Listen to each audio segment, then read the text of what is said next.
Un gros merci de votre présence.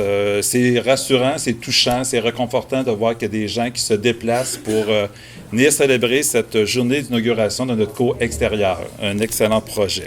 Pourquoi une nouvelle cour? Eh bien, c'est sûr que la cour extérieure, ça répondait à un besoin pour la clientèle, parce qu'effectivement, les gens qui sont ici sont confinés à l'intérieur 12 mois par année.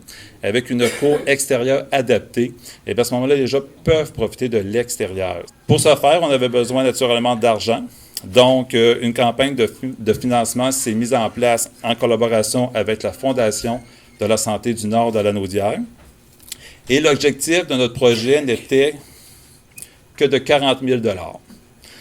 C'est beaucoup, et cet objectif a été atteint en décembre 2014. Je vous rappelle que la campagne a été lancée le 15 mai 2014, donc 7 mois plus tard, nous avons atteint notre objectif de 40 000 $. Alors, bravo et merci, c'est phénoménal comme réalisation. Les travaux ont été réalisés entre l'automne 2014 et le printemps 2015. Et c'est maintenant qu'on peut fièrement vous accueillir cet après-midi pour vous montrer le produit final. Qui profitera de cette cour? Ce sont les familles, tout d'abord les résidents, les bénévoles. N'oubliez pas qu'au premier étage, nous avons aussi le centre de jour qui recueille environ 60 personnes. Donc, il y a ces gens-là qui peuvent en profiter. Les familles, quand ils viennent visiter les résidents, je les vois déjà cet été, ils en ont profité, ils sont allés dans la cour extérieure. Nous avons aussi aménagé une balançoire expressément pour les fauteuils roulants, que nous pouvons rentrer à l'intérieur durant l'hiver. On va voir la possibilité de le faire. Et naturellement, les employés. Donc, beaucoup de gens, environ 200 personnes, pourront bénéficier de cette cour-là. À la Fondation de la santé du Nord de la Naudière, on est très, très fiers de contribuer à ce très beau succès. Succès local, succès dans Saint-Jacques et les environs. Et on est très fiers de faire des jardins de vie. Alors, on a une cour extérieure aménagée. Ce qu'on souhaite faire à la Fondation, c'est d'être très proche, très présent des localités et de supporter les gens du milieu à prendre leur place et à supporter des œuvres comme celle-ci. Pourquoi la Fondation a démarré ce projet? De s'implanter dans les localités, se rapprocher des plus petites municipalités et des citoyens, alors qu'on entend souvent dire que c'est plus difficile d'aller chercher des fonds pour supporter les organismes locaux. Alors, c'est l'esprit que la Fondation souhaite faire, d'être proche des petites municipalités, comme je mentionnais tantôt, et d'être capable de vous supporter dans cette collecte de fonds-là qui sert à tous les personnes de la localité. En ce sens et en lien avec ce succès, la Fondation souhaite poursuivre les campagnes locales du même type, et ça, pas juste dans Saint-Jacques ou dans les environs, mais dans tout le nord de la Naudière. On souhaite faire la même chose et d'être présent. Un gros merci à la Fondation Sylvie L'Espérance qui s'est engagée à donner jusqu'à 20 000 $, du 40 000 $, en doublant la valeur de tous les dons amassés. Et je voudrais dire aussi un gros merci aux grands donateurs qui apparaissent sur la plaque de reconnaissance. Un merci aussi à M. Claude Lépine, qui est ambassadeur, administrateur de la Fondation pendant 22 ans, citoyen de Saint-Jacques, et retraité de Desjardins. Puis tantôt, je faisais un lien avec Desjardins de vie. C'est un peu le concept. Alors, Desjardins de vie. M. Lépine, vous comprendrez que personnellement, ça me fait un petit quelque chose aussi. Alors, pour votre apport considérable dans cette campagne. Alors, M. Lépine, un grand mot. Alors, c'est grâce à des personnes fières comme vous, de votre milieu, qu'on peut rendre possible des projets comme celui-là. Profitez-en, profitez de ces belles espaces et un grand merci à tous. Lorsqu'on voit une belle mobilisation communautaire, comme ça, dans un milieu, où les citoyennes et les citoyens s'investissent pour se créer de la qualité de vie, ça nous permet et ça nous donne l'occasion, nous, d'aller encore plus loin dans une offre de service. Vous, les résidents, on vous a à cœur et il n'y a rien de plus beau que de voir un centre comme ici qui bénéficie d'une infrastructure de qualité, qui est bien décorée, mais où les membres de la collectivité s'impliquent quotidiennement et où la ville, la municipalité, fait un bout de chemin. Vous avez un beau parc et en même temps, vous avez un accès au parc municipal. Vous avez une intégration ou une reconnaissance d'intégration de tout le monde dans la collectivité. Et pour moi, c'est important. Un établissement comme ici mérite d'être dans le milieu du village où les gens contribuent, les gens se reconnaissent, puis les citoyennes et les citoyens sont aussi ici comme résidentes et résidents. Donc pour moi, c'est très important que ce genre de geste-là continue de se poser. Et comme établissement dans la Naudière, vous pouvez assurer tout le monde que nous allons encourager ce genre d'initiative et que nous allons y participer de façon chaleureuse avec les milieux municipaux, les fondations et autres partenaires qui veulent bien mettre à contribution leurs énergies, leurs ressources, parce que c'est notre qualité de vie qui nous incombe, puis ça nous permet d'être à niveau dans notre qualité de vie. Alors, vous me voyez très fier d'être partie prenante de cette réalisation, puis permettez-moi d'adresser mes plus sincères félicitations, en même temps à l'équipe ici, mais en même temps à nos fondations, et au président de cette fondation, puis en même temps au président de cette campagne qui est M. Landry, pour avoir mené cette campagne-là et avoir eu le courage d'aller loin et d'atteindre des résultats. Merci beaucoup. Chers amis, chers compatriotes, vous ne serez pas surpris si je vous dis que je suis à la fois heureux et ému d'être parmi vous. Et quand je vous regarde, la plupart d'entre vous, je vous ai connus, je n'avais pas l'âge que j'ai aujourd'hui, j'ai 78 ans, mais vous non plus.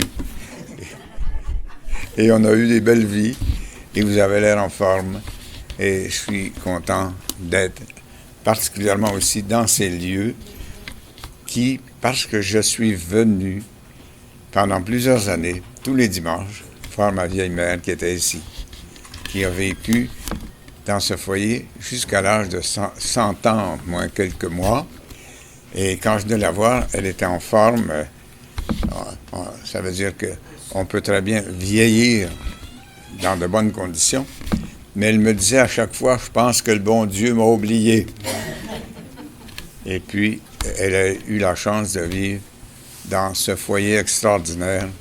On entend toutes sortes de choses des fois dans les journaux, on lit qu'il y a eu tel scandale dans quel foyer. Pas ici. C'était exemplaire.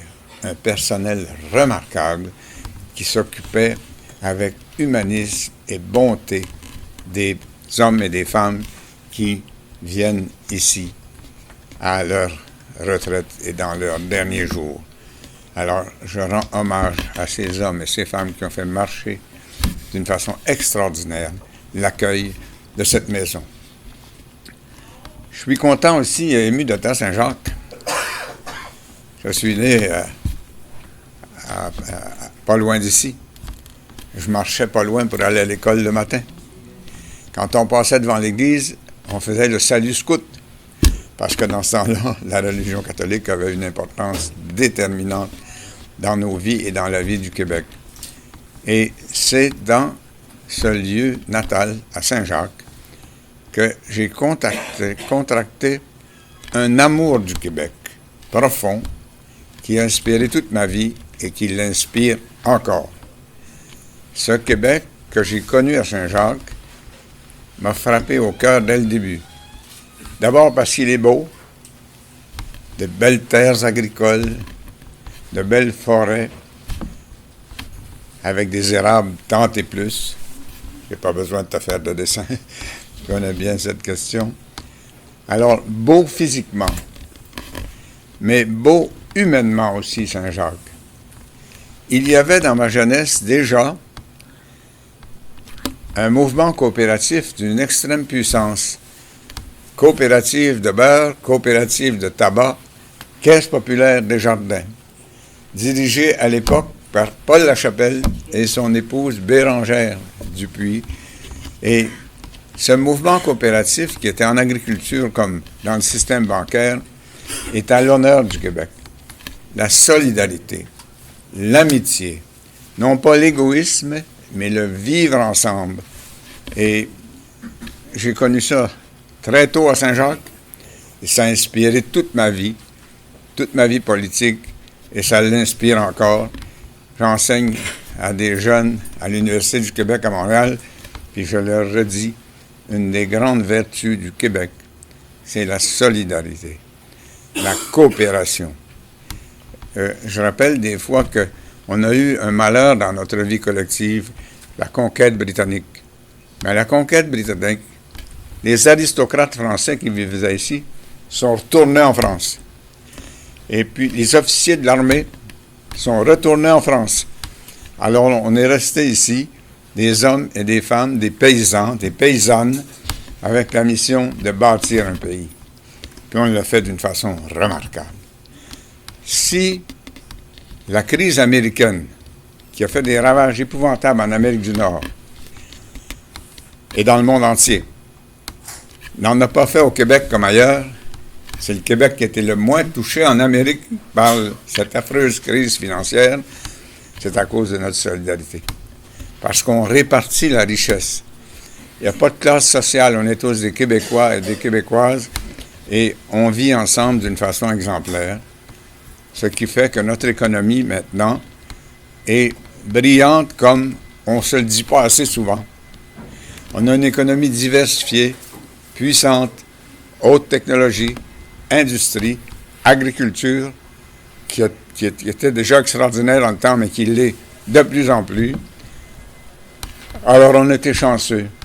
Je me considère d'avoir été chanceux de naître à Saint-Jacques, de tomber en amour avec ce pays, de le servir, ce que j'ai fait de mon mieux. Puis d'ailleurs, par l'enseignement, j'essaie de le faire encore. Alors, je suis content d'être avec vous. Je ne vous oublierai jamais.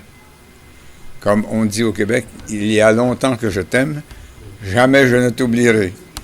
Saint-Jacques, il y a longtemps que je t'aime, jamais je ne t'oublierai. Et tous mes compatriotes, il y a longtemps que je vous aime, jamais je ne vous oublierai. Et puis, on va aller voir ce parc. Et mon grand-père Eugène Brien, que plusieurs d'entre vous ont connu, il me disait, mon petit gars, on a la plus belle église de la province de Québec. On a le plus beau cimetière de la province de Québec. S'il était encore vivant, il dirait cet après-midi, on a le plus beau parc extérieur de la province de Québec.